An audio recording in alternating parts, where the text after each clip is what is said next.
sounds badass in its name alone. The Vintage Transister Core VCO.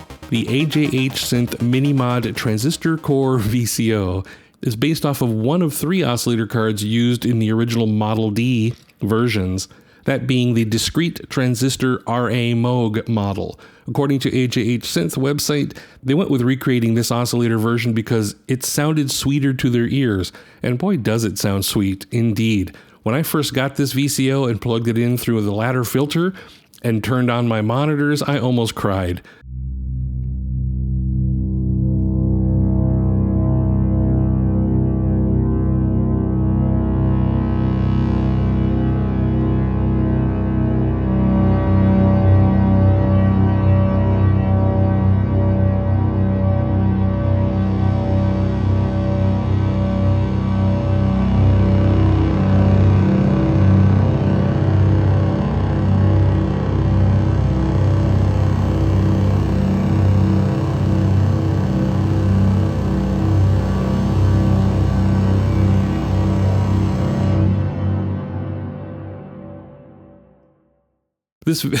This VCO plus filter makes a literal dream come true type sound to my ears.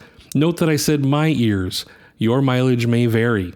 At the top of each oscillator is the octave selector, or length if you are an old school organ fan, ranging from low, which is an LFO rate, LFO range frequencies, 32 feet, which is a sub-oscillator, all the way up to the 2-foot piccolo highs. There's also a tuning knob in the top row of smaller knobs to the far right. There are also 2 jacks with associated attenuators for exponential and linear CV to also modulate tuning should you choose. The 1 volt per octave, EXP CV, and linear CV can all be used simultaneously as well. That's amazing. And finally, there is a volt per octave input for pitch CVs, which accepts a range of -7 volts to +7 volts. That's quite a range. For waveforms, we have our standard affair of triangle, sawtooth, and square waveforms, plus this infamous waveform called Sharktooth. Again, all 4 outputs can be used simultaneously. As discussed earlier, this module uses the full 16-pin power cable to not only receive 12 volt plus 5 volt power, but also listens for pitch CV signals traveling down the Doepfer-designed buses. This means you do not have to patch 3 VCOs from multiples, for example, like I've done for the last 3 years, duh. Send pitch CV into glide and noise when it's properly configured and the VCOs receive pitch voltage magically. There is a Pulsewidth modulation CV jack and attenuator to modulate pulse width on the square waveform only. There is also a PWM shape knob, which sets the duty cycle of the square wave between 10% and 90%. At 50%, it's a regular square wave. We can look at that on the scope later. Lastly, there is a sync jack with the sync level attenuator that acts as a threshold or sensitivity control. The S1, S2 switch determines if the sync circuit is in hard sync mode, down, or S2. If the switch is in S1 position, the sync circuit is simply turned off. The documentation says S1 is no longer supported, so it simply acts to disable sync. I wonder what it used to do. And I have 3 of them. So the first thing I want to do is I want to take all 3 of my oscillators, Sawtooth wave out, and I'm going to throw them into the ladder filter that we're going to talk about next.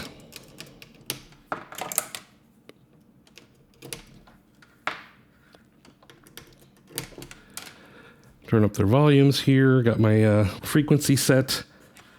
What I have set up here real quick was, again, using the keystep to open a gate on the contour generator, which opens the VCA when I push a note. So let's hear how amazing these oscillators sound real quick. Now my playing is not going to do it justice, but listen to the sound, not my playing.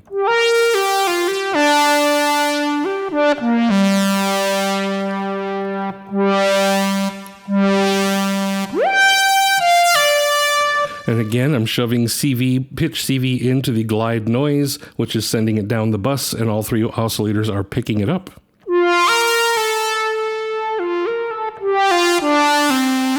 The thing I need to learn is if these contour generators can handle legato playing, because you can hear it doesn't re-trigger when I hit another note. so it stays quiet until I let go and re-trigger completely.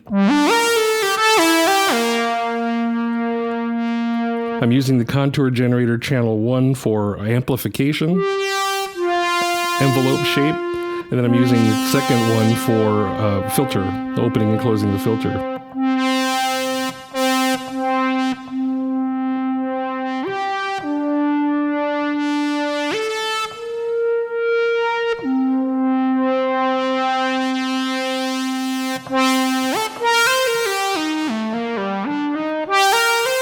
So that's all 3 oscillators.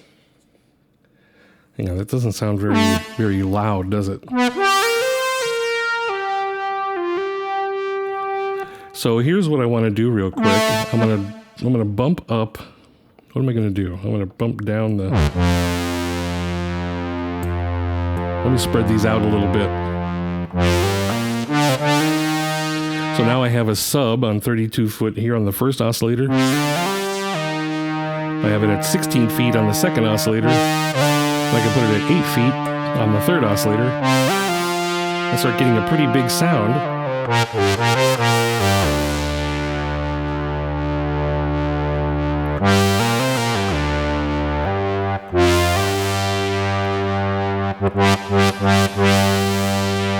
And if I want to open my filter a little bit.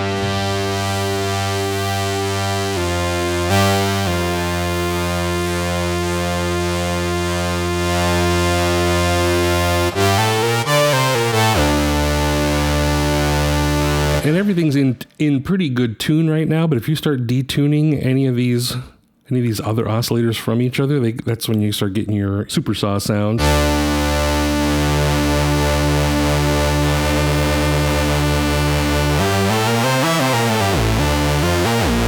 I absolutely love this sub down here.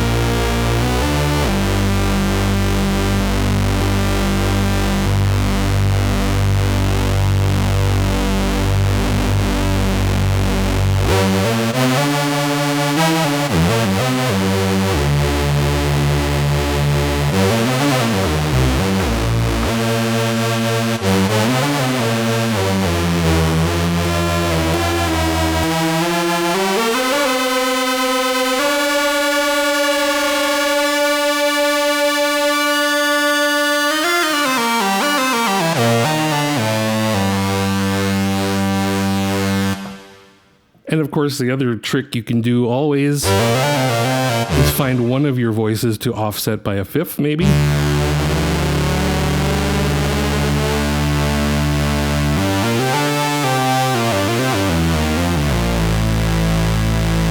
This thing just starts to sound massive. I mean, it sounds massive in my room. I mean, stuff is actually vibrating on my desk.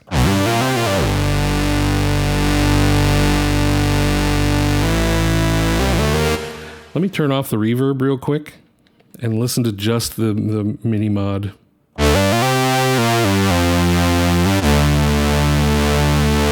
going to try to offset some of the pitches.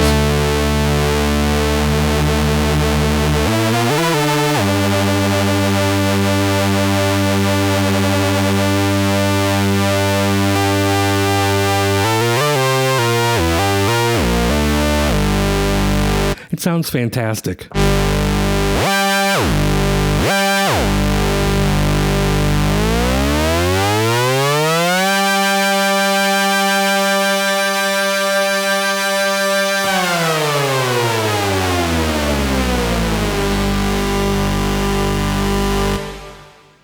What else can I do? Can I do a little arpeggiator?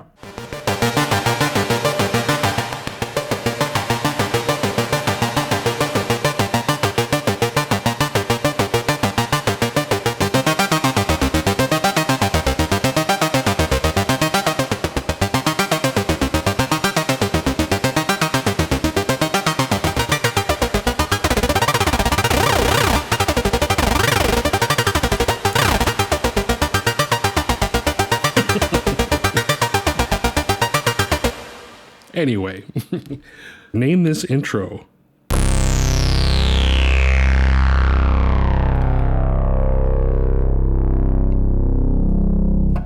Anyone? All right, back to what I was doing here. Let me turn off my other oscillators. So I have just the one on down here.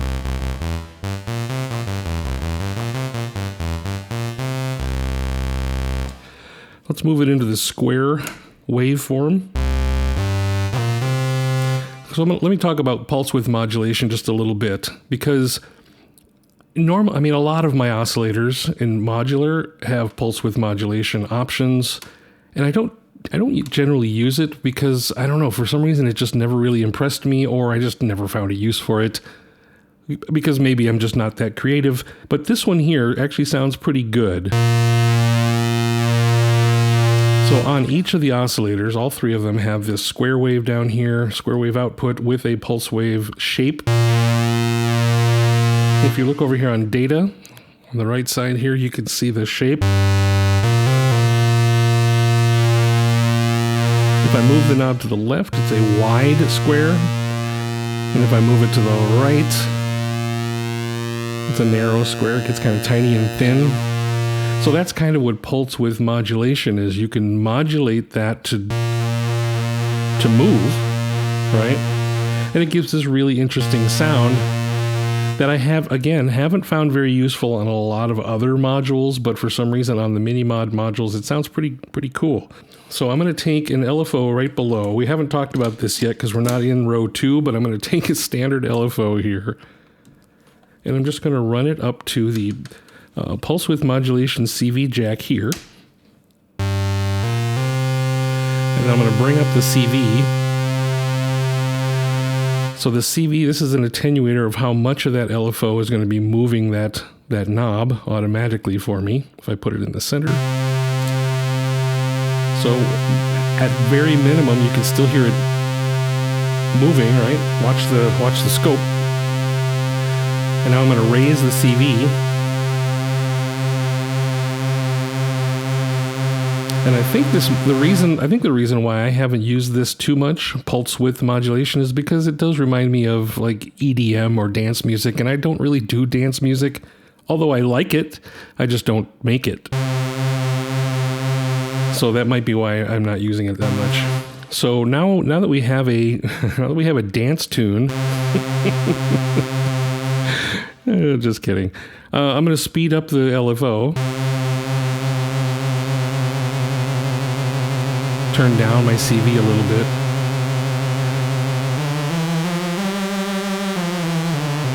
So now you have this really interesting tone. And right now I have a triangle shape LFO coming out. But I can change that to be a ramp down or a ramp up or anything in between. So that I wind up with this throbbing pulse.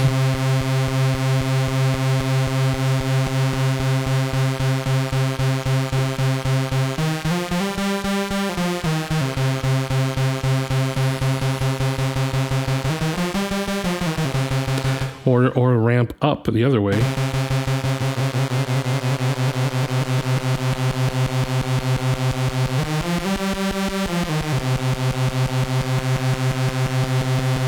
And again, this is now using two different shape knobs. I have the shape of the LFO and a shape or the width of the pulse width. So if I start twisting these around,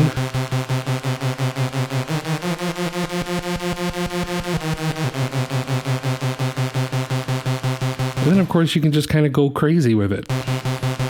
Speed up your LFO.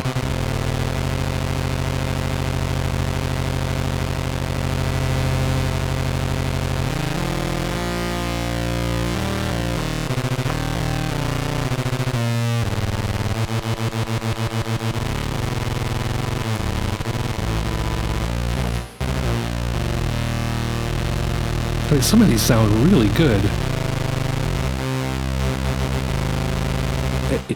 I can't explain it. I don't know the technicals behind why it does it, but somehow the shape of the LFO with its speed and the changing width of the pulse width and its frequency You can see how it's behaving different depending on the pitch.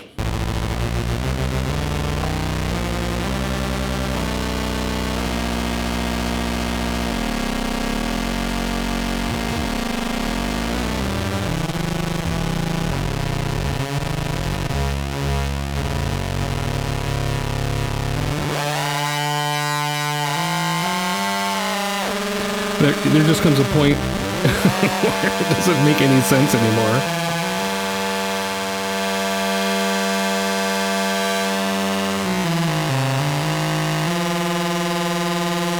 Oops, wrong one. But now if we put the other oscillators back in,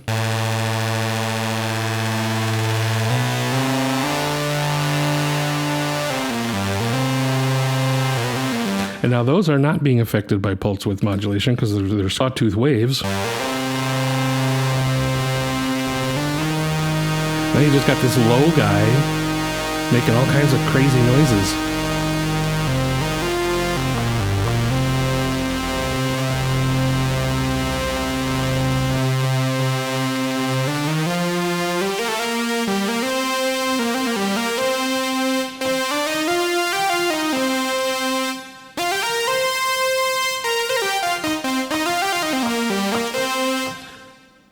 It just sounds amazing. I absolutely love these oscillators. Oh, I'm a fanboy. All right, so that's just a quick, dirty Pulsewidth modulation concept, whatever. So let's move on. Let's get back to our Sawtooths. All right, beautiful.